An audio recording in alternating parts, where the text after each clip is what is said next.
You don't always need a court to improve certain aspects of your game. So here I am in the New Mexico desert, and I want to get a workout and also keep my SpecTennis game sharp. And so I'm going to show you how I go about doing that. The first thing I'm going to do is practice an open stance wide forehand. And the footwork pattern I'm going to use is left, right, left, and then do a shadow swing and recover around the water bottle that I set up right there. So if you're right-handed, you're doing a backhand with left, right, left. If you're left-handed, you're doing the same thing, but it's a forehand. So here's how that would look. I'm going left, right, left, putting my weight on my outside leg, hitting the ball, and then I'm running around the water bottle on my recovery. So going slow first, and then starting to speed that up. Making sure my toes are turned to the outside on my final step so that I'm able to rotate my hips properly on this swing.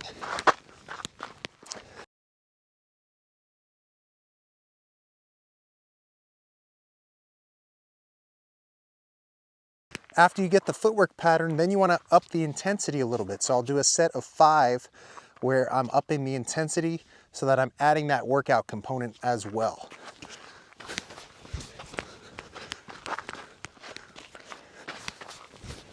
Making sure to crossover step on my recovery.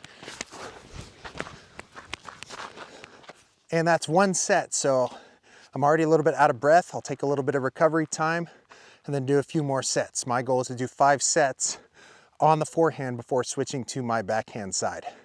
Here it is on my backhand side. I'm already getting warm, so I took the jacket off. I'm going right, left, right on my backhand. If you're right-handed, you're doing a forehand in this situation. Again, I placed a water bottle so I know where to recover to. I'm trying to go around the water bottle with crossover steps, going right, left, right, hitting out of that open stance, recovering around the water bottle. Making sure the toes are turned out on that final step so that I have proper hip rotation. Starting to speed it up as I get better at it. Set of 5. Once you've got your pace,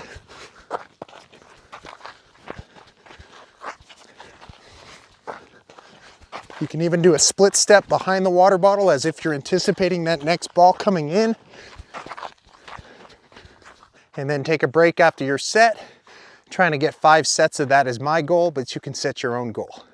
This next one's a really fun one. I'm going to be working on my touch and also running forward pretty quickly and then recovering back to my starting line. So my partner is actually going to toss me a ball and I'm going to run up and try to actually catch it on my paddle and then send it back to my partner. Now, if you can't do this one, don't worry, this one's challenging. You could also hit a soft volley back to your partner and then they catch it and repeat the process again. So I'm starting here. I'm really in a ready position, making sure my heels are off the ground, because right when that ball gets thrown, I need to take off running and try to catch the ball on my paddle. Then I send it back, I recover.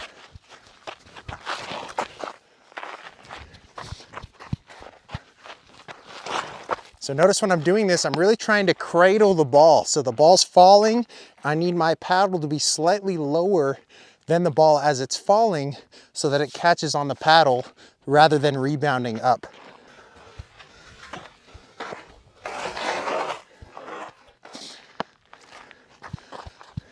And this can be a great exercise to develop touch to be able to eventually hit a drop volley. Now, if I don't want to do the catch, I'm simply just going to volley it back to my partner. So when I'm catching, I'm just cradling it, really absorbing the pace. When I'm volleying, I'm putting a little bit of force into it.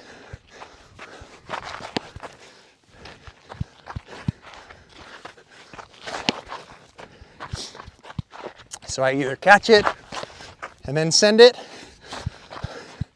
or I actually volley it. This next one, I want you to imagine that there's a short ball in front of you, and the footwork pattern I'm going to use for this one is also 3 steps. Left-handed forehand or right-handed backhand is going to be right, left, right. Hit, turn to your left, but keep your eyes on the ball. Get behind your water bottle, reset, and then do it again. So right, left, right, hit, turn, and reset.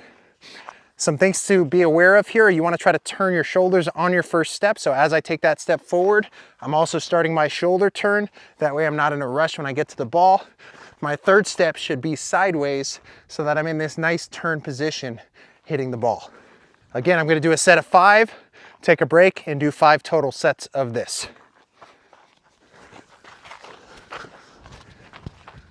Eyes on your opponent after you hit as you're recovering so that you know when you need to be ready for the next shot. If you have a lot of momentum, you might feel yourself hopping forward after you hit like I just did, and that's good. If you don't have a lot of momentum, that's okay too. You might just end up planted on this leg, hitting, and then returning back.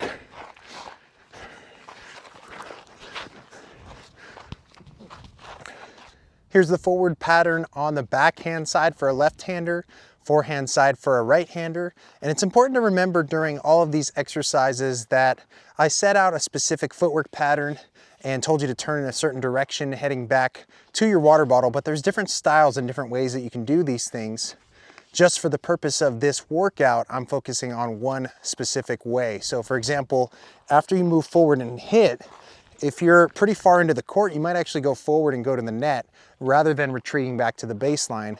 But for this particular exercise, we are going left, right, left, hitting, and then recovering, turning to our right, looking at our opponent as we're recovering.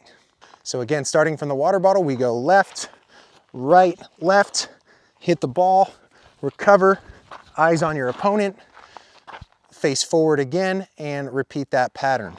Left, right, left. Trying to turn on your first step. So your paddle goes back on your first step, that shoulder begins to turn so that you're ready to go. Again, if you have a lot of momentum in this one, feel yourself doing a hop going forward before you recover. If you don't have a lot of momentum, that's okay. Planting on that front leg, hitting and recovering. I'm doing another set of 5 here. Trying to see how much ground you can cover with those 3 steps. Taking really powerful steps rather than tiny steps that don't get you very close to the net.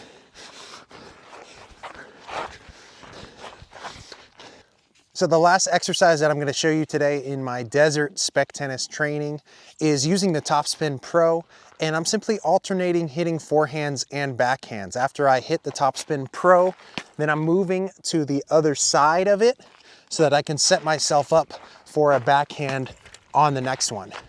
And if I can do this with some intensity, again, I'm getting a good workout, practicing good footwork, practicing my split step. And based on how much footwork or how much of a workout you want, you can make your recovery position further or closer from the Topspin Pro. And so I'm going to do a set of 20 and then take a break, do 5 total sets of 20. I recover to the side, I split step, turn from my backhand.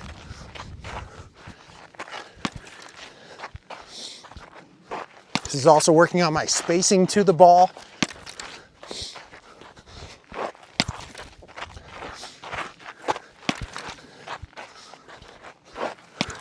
This is good clay court training for me since I'm practicing on sand or dirt.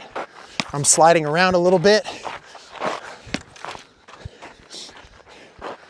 And thanks for watching today. I hope you enjoyed the video, and just want you to know that you can train your SpecTennis game anywhere, including in the New Mexico desert.